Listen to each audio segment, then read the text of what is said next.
بسم الله الحمد لله والصلاة والسلام على رسول الله. اللهم صل على محمد وعلى آل محمد كما صليت على إبراهيم وعلى آل إبراهيم. اللهم بارك على محمد وعلى آل محمد كما باركت على إبراهيم وعلى آل إبراهيم في العالمين إنك حميد مجيد. All right. So let's continue our class about fiqh tonight, inshallah.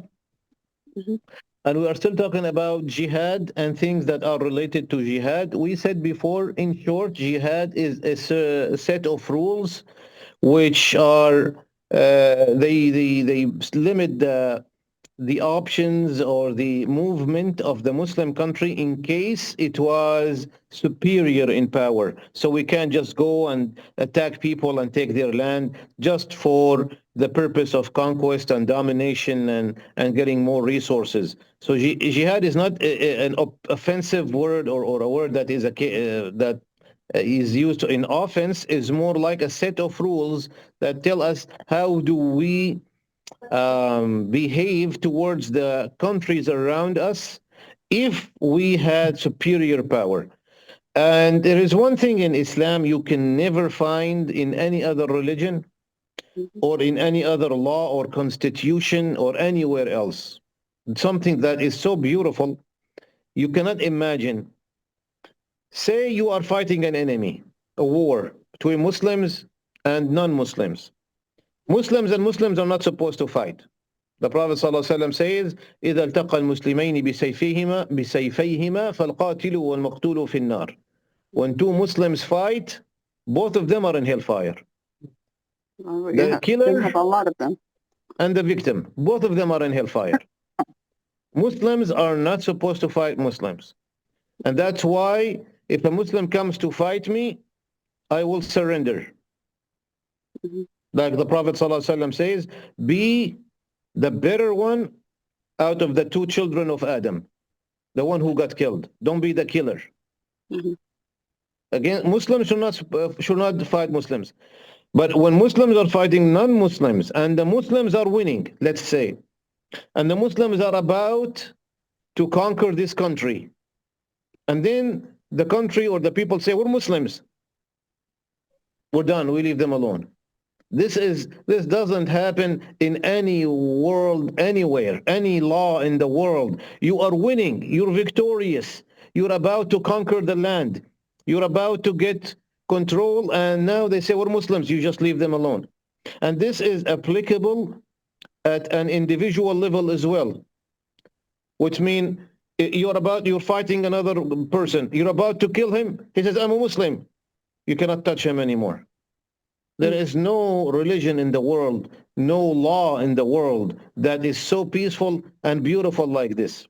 Yeah, but he might turn around and kill you. That will be a problem. Well, we go to Jannah. Yeah. But Brother Iyad, but what's the ruling like how Muslim nations are bombarding the other Muslim nations? And that is like, you're not killing one or two, you're killing on like thousands at a time, right? That's terrible. So, yeah, That's terrible. But again, so the people who are in military are going to be in trouble, and the person who is ordering it is in trouble, and the people everyone who are just everyone who is involved, they have to answer to Allah about this. Everyone, even the one who imagine if there is a leader who wrote down the document that we're going to attack another Muslim country. Even the mailman who delivers this is responsible if he knows that he's doing that. If he doesn't know, that's a different story. But if he knows, even the one who delivers the message, which talks about killing people unjustly, will be responsible before Allah. He's involved in the chain of command. So it's a big responsibility. Yeah. So what happened to self-defense issue then? Muslim versus Muslims, there is no self-defense. Subhanallah. Okay. Jazakumullah khair. Yeah, just like Qabil and Habil. The ayah is clear in the Quran. لَإِنْ بَسَطْتَ إِلَيَّ يَدَكَ لِتَقْتُلَنِي مَا أَنَا بِبَاسِطٍ يَدِيَ إِلَيْكَ لِيَقْتُلَكَ إِنِّي أَخَافُ اللَّهَ رَبَّ الْعَالَمِينَ. If you extend your hand towards me to kill me, I will not do the same to you because I fear Allah subhanahu wa ta'ala. You try to kill me, I will not try to kill you. So be the better one of the two children of Adam. Of course, now we're talking about war. We're not talking about you protecting your family. That's a different story. So here we're talking about one versus one. If somebody attacks your family, and let's say you are with your wife and children, and you are at home, and a Muslim attacks you, no, you defend yourself, you defend your property, you defend. That's a different story. He's Muslim or not, you defend yourself. But when it's one-on-one, some Muslim wants to attack Muslim, or war between Muslims, one side should say, I don't want to fight, do whatever you want. And that will end all war between Muslims in the world. Okay, Jazakumullah khairan for the explanation. If you watch the Guidance to Mankind WhatsApp group, you can see that a lot of Muslims they call themselves Muslims, they're not Muslims. And like the new video, I don't know if you watch it, about the Qadiani. I didn't get the chance to talk a lot about it, but Qadiani clearly are not Muslim. It doesn't matter how much they swear by Allah that they are Muslims. They have their leader. I heard a talk about he was giving the other day in one of the Muslim countries. He repeats that we are Muslims, we are Muslims. He repeats that 3 or 4 times in a 10-minute talk. They're trying their best to say that we're Muslims. Well, they're not Muslims. So, but anyhow, that is important for us to know that even, by the way, a prisoner of war, let's say a Muslim is fighting non-Muslim. Muslims were victorious and they got prisoners of war. If those prisoners say, we're Muslims, you leave them alone. There is no law in the world that is like that. They are your prisoners. You can do whatever you want with them. La ilaha illallah Muhammad Rasulullah, khalas, done. You're free to go. Bye. Assalamu alaikum. So there is nothing so beautiful and peaceful in the world. No constitution, the United Nations would learn from Islam. Also, there is no torture in Islam. Of course, that's another thing. There is no torture. Now we're going to talk about what do we do with the prisoners of war. This is what this chapter is about, the prisoners of war. So let's say Muslim country versus a non-Muslim country. Muslims were winning, were victorious, and they got some prisoners of war. The one who decides what's going to happen is the leader of the country. And we explained, by the way, before, in terms of jihad as a concept, it cannot be done without the leader's permission. It cannot be just a random thing. I felt like, doing it, and then this guy felt like doing it, and everybody is doing it on their own. It has to be organized by the command and the approval of the leader of the country, assuming that the leader of the country is a qualified Muslim leader. And we said, you cannot be a Muslim leader, you cannot be a leader of a Muslim country unless you have a very good knowledge of fiqh, of halal and haram. That otherwise you're not qualified. And that tells us why not most, all the Muslim countries, their leaders are not qualified to be leaders. And we do not deal with them as wali al-amr. Now this is a little different topic. We'll talk about it later. Because in Islam, you are commanded to obey your leader, the president or the king or the prime minister of the country. You are commanded to obey him. But the question is he qualified to be the leader? How did he become a leader? Did he become the leader on the top of a tank? By force? By using the military? Does he have Islamic knowledge to begin with? Otherwise, he's not a leader. He's just a tyrant who came to power by force. He does not have that authority of obedience over his people. And this is the case in most Muslim countries, if not all of them. Yeah. So it is a condition for the Muslim country leader to be knowledgeable, not only just any knowledge, he should have a lot of knowledge about Quran and Hadith and Fiqh and Halal and Haram, because he's going to make decisions regarding that. Going back to the prisoners of war, what do we do with them in case we were victorious? Like Sister Haifa said, there is no torture. In Islam, there is no torture. And we talked about that. There is a hadith that those people who torture The prisoners, they leave their homes with the anger of Allah, and they go back home at the end of the day with the anger of Allah. They will not even smell Jannah. Not only not, they won't be thrown in Jannah, they will not be given Jannah, they will not even get close to be given Jannah. So there is no torture in Islam. Bismillah. And the punishments of the lashes and stuff like that, these are not ways of torture. This is a punishment for a sin. So there is a difference.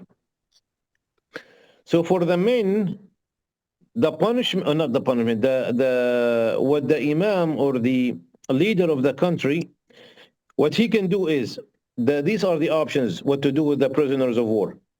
First, death. That's an option. What is it? Second, What's the free. first? Death. Death. Yeah, he can okay. decide to kill them if he wants. Yeah. Number two, free them. Just go. Mhm. Number three is to give them for a ransom. Mhm. Like their families come and pay some money and take your, like a bail, right? This is what they call it. Right. And but again, imagine all that will be canceled if that prisoner says, I'm a Muslim. Yeah. Then go, we're done. There is nothing you can do. And this is, again, you can't find that in any country in the world. Two countries are fighting and they're killing each other. And you have prisoners. And then that prisoner says, I'm a Muslim. After all the terrible thing he might have done, khalas, we're done. We can't do anything now. Because when he says, I'm a Muslim, that's like a restart thing. He restarted his life as if he's never done anything wrong. So this is a big deal. And there is no religion in the world, and like I said, no constitution or law or any country that does this. Something so peaceful and beautiful, because at the end of the day, that's what we want. We want people to be Muslim. Now, the one who decides which way we're going to go with this is the leader of the country. Now, somebody might ask, the death sentence, isn't that too harsh? Death sentence regarding the prisoners of war, is that not too harsh? Like we said, they can always say, I'm a Muslim, and get out of there and they're done. That is always an option to them, even 1 second before the sentence is carried out. I'm a Muslim, go, bye, or salamu alaikum. But if he does not want to be a Muslim, the thing is here, those people, if they get freed, there is a chance that they will come back again and attack the Muslim country. Exactly what happened in the Battle of Badr. In the Battle of Badr, the Muslims got a lot of the mushrikeen as prisoners of war. Prophet Muhammad ﷺ took the opinion of Abu Bakr and Umar. Abu Bakr said, let's go with the ransom. Their families will come, pay money, and they will take them, will free them. And those who cannot pay money, they will teach 10 of the children of the Muslimin how to read and write, and will let them go. And those who do not know how to read or write and do not have money, will let them go for free. Umar's opinion, radiallahu anhu, was no, death to all of them. This is Umar's character, subhanallah. Mhm. The Prophet ﷺ went with the opinion of Abu Bakr. We're going to free them for a ransom or for free.